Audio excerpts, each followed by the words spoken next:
হবিগঞ্জে জুলাই পদযাত্রায় হামলার ঘটনায় জেলা ছাত্র দলের সভাপতিকে প্রধান আসামি করে 11 জনের বিরুদ্ধে মামলা করেছে এনসিপি। জেলার বাহুবল থানার কামাইছড়া পুলিশ ফাঁড়িতে মামলা দায়ের করেন তারা।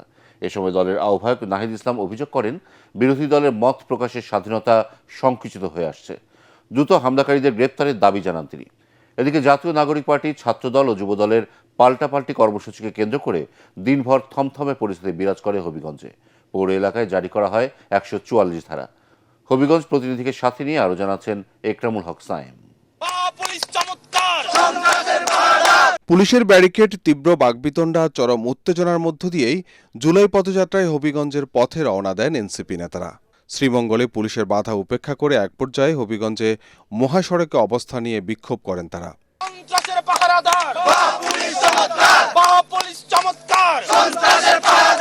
সন্ধ্যার পর বাহুবল থানার কামাইছড়া পুলিশ ফাঁড়িতে জুলাই পদযাত্রার হামলার ঘটনায় জেলা ছাত্রদলের সভাপতিকে প্রধান আসামি করে 11 জনের বিরুদ্ধে মামলা দায়ের করেন এনসিপি নেতারা। দ্রুত হামলাকারীদের গ্রেপ্তারের দাবি জানান দলের আহ্বায়ক নাহিদ ইসলাম। এখানে মিথ্যা প্রোপাগান্ডা ছড়ানো হচ্ছে যে নাসিরউদ্দিন পাটোয়ারি কটূক্তি করেছে, এটা বলেছে সেটা বলেছে। নাসিরউদ্দিন পাটোয়ারি অথবা আমাদের দলের যে কেউ যদি প্রচলিত আইন বিরোধী, আইন লঙ্ঘন করে কোনো বক্তব্য দেয়, আইন অনুযায়ী তার ব্যবস্থা হবে। যদি রাজনৈতিক মূল্যবোধ বিরোধী কোনো বক্তব্য দেন, সেটার বিচার জনগণ করবে। ভোটে জনগণ রায় দেবে, জনগণ সেটা বিচার করবে। কিন্তু ছাত্র দলের বা বিএনপির বা কোনো সন্ত্রাসী তো সেটা বিচার করার কোনো এখতিয়ার নাই। সংবাদ সম্মেলনে পুলিশের নিরপেক্ষতা ও সরকারের ভূমিকা নিয়ে প্রশ্ন তুলেন বিরোধী দলীয় চিফ হুইপ। পুরা জিকে গৌস উনি যে সন্ত্রাসী ছিলেন বা সন্ত্রাস পালেন, সন্ত্রাসীদেরকে আশ্রয় দেন, এটা হবিগঞ্জের মানুষ জানতো এতদিন। গতকাল এটা পুরো বাংলাদেশ জেনেছে এবং আজকে এটা পুরো পৃথিবী জেনেছে। ফলে এই সরকার কিভাবে বিরোধী দলের সাথে ট্রিটমেন্ট করে, অপোজিশনকে মত প্রকাশের অধিকার যেখানে সংকুচিত হয়ে যাচ্ছে, এটা আজকে প্রতীয়মান হচ্ছে। এর আগে ঢাকা সিলেট আঞ্চলিক মহাসড়কের সাতগাঁও এলাকায় এনসিপির জুলাই পদযাত্রায় বাধা দেয় পুলিশ। এ সময় বাকবিতণ্ডা হয় নেতাদের সঙ্গে। নিরাপত্তা থ্রেট কারা? আপনি তাদেরকে না ধরে আপনি আমাদের রাস্তা আটকাচ্ছেন। আপনি হবিগঞ্জে হচ্ছে 144 ধারা দিচ্ছেন, আপনি শ্রীমঙ্গলের রাস্তা আটকাচ্ছেন, আপনি আনলফুল কাজ করতেছেন। আপনি আবার কথা বলতেছেন পৌর এলাকার ভিতরে। আপনি তো 144 ধারা দিচ্ছেন, আপনি আইনের লোক না? আপনি আইনের লোক তো? আপনি বলেন কোন আইনে আপনি আমাকে এখানে বাধা দিচ্ছেন? মঙ্গলবার সন্ধ্যায় হবিগঞ্জ শহরের টাউন হলের সামনে পদযাত্রা শেষে ফেরার পথে এনসিপি নেতাদের উপর হামলার অভিযোগ ওঠে স্থানীয় ছাত্রদলের বিরুদ্ধে। এতে এনসিপি নেতা সার্জিস আলম সহ বেশ কয়েকজন আহত হন। তারেক রহমান, সালাউদ্দিন আহমেদ বলুক যে তারা এভাবে সন্ত্রাসী পালবে, এভাবে দমন করবে, আরেকটা স্বৈরাচার কায়েম করবে, তাহলে আমাদের যা করে আমরা তাই করব। এ হামলার প্রতিবাদে বুধবার বিকেলে হবিগঞ্জে সমাবেশের ডাক দেয় এনসিপি। একই সময় ও একই স্থানে পাল্টা সমাবেশ ঘোষণা করে জেলা ছাত্রদল ও যুবদল। অতর্কিতভাবে ছাত্রদল, যুবদল এবং বিএনপির সন্ত্রাসীরা আমাদের নেতৃবৃন্দ এবং আমাদের যে গাড়িবহর ছিল সেখানে হামলা চালায়। পরিস্থিতি নিয়ন্ত্রণে পৌর এলাকায় 144 ধারা জারি করে জেলা প্রশাসন। বন্ধ করে দেওয়া হয় সভা সমাবেশ ও মিছিল। নিরাপত্তা নিশ্চিতে মোতায়েন করা হয় বিজেপি সহ আইনশৃঙ্খলা বাহিনীর অতিরিক্ত সদস্য।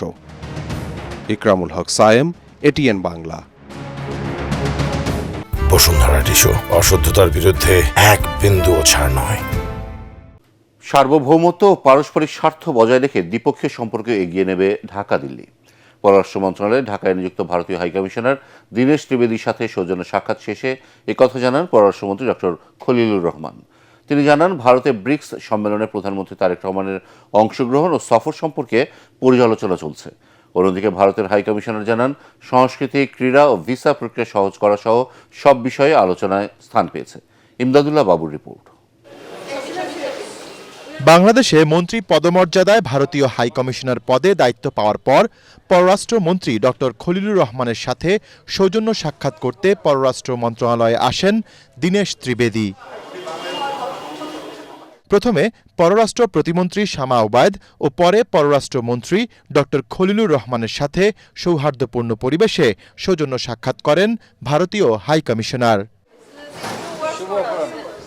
প্রায় 1 ঘণ্টার বৈঠক শেষে গণমাধ্যমের মুখোমুখি হন ভারতের ক্ষমতাসীন দল বিজেপির নেতা দীনেশ ত্রিবেদী। আমাদের ইস্যু সব একই আছে, historically, culturally, even sports, cricket, আমরা সব কথা বলেছি। I am going very happy from here We have opened up the visas, as you know, for the mutual benefits of people from India and Bangladesh both. They are extremely happy. Meeting ta খুবই ভালো হয়েছে, which is absolutely the foundation of which is the mutual benefit from people to people.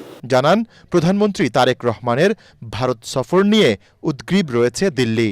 আশা করেন এই সফরের মধ্য দিয়ে দুই দেশের বিদ্যমান নানা সমস্যা সমাধানের। That we are anxiously waiting for the Honorable Prime Minister of Bangladesh for a visit to India, and I'm sure in the near future it will happen. We are very hopeful, and we are all looking forward to that. There is no problem which cannot be sorted out. পরে ব্রিফিংয়ে পররাষ্ট্রমন্ত্রী doctor Khalilur Rahman সাংবাদিকদের জানান, আগামী দিনে দুদেশের সম্পর্ক এগিয়ে নিতে একসাথে কাজ করবে ঢাকা ও দিল্লি। আগামীতে আমাদের দুদেশের সম্পর্ক পারস্পরিক সার্বভৌম সমতার ভিত্তিতে আমরা এগিয়ে নিয়ে যাব, এই বিষয়ে আমরা একমত পোষণ করি। প্রধানমন্ত্রীর আমন্ত্রণ বিষয়ে আমরা সেটা এখন রিভিউ করছি। চীনের সঙ্গে আমাদের একটা অত্যন্ত ভালো সফর হয়েছে। ভবিষ্যতে যদি ভারতে আমাদের প্রধানমন্ত্রী যান, আমরা আশা করব সেই সফরটিও অত্যন্ত ভালো হোক।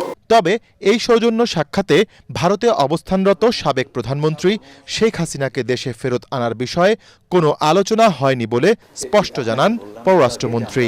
বিশেষ কোনো ইস্যু নিয়ে এবার কথা বলিনি। সব এই আমাদের মধ্যে যা বিষয়গুলো আছে আগামী দিনগুলি সব নিয়ে তো আমরা আলোচনা করব। জয়শঙ্কর সাহেবের সঙ্গে আমার দেখা হয়েছে এবং আমরা দুজনেই আশা প্রকাশ করেছি যে আগামী দিনগুলিতে আমাদের সম্পর্ক বৃদ্ধির ক্ষেত্রে দুপক্ষই কাজ করবে। কূটনৈতিক সম্পর্কের ক্ষেত্রে বাংলাদেশের স্বার্থ সবার আগে দেখা হবে বলেও জানান ডক্টর খলিলুর রহমান। একজনের সম্পর্ক ক্ষতি করে আরেকজনের সম্পর্ক বৃদ্ধি করছে, আমরা কখনোই সেটা করব না। ইমদাদুল্লাহ বাবু, ATN বাংলা, ঢাকা।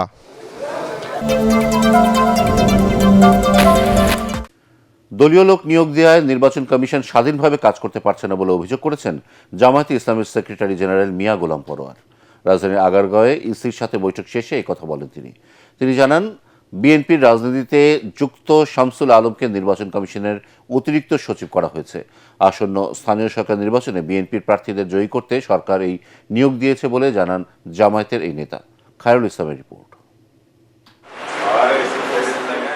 সদ্য নিয়োগ পাওয়া ইসির অতিরিক্ত সচিব শামসুল আলমের নিয়োগ বাতিলের দাবি ও স্থানীয় সরকার নির্বাচনে দলের বিভিন্ন সুপারিশ তুলে ধরতে বুধবার নির্বাচন কমিশনে যায় জামায়াতের প্রতিনিধি দল।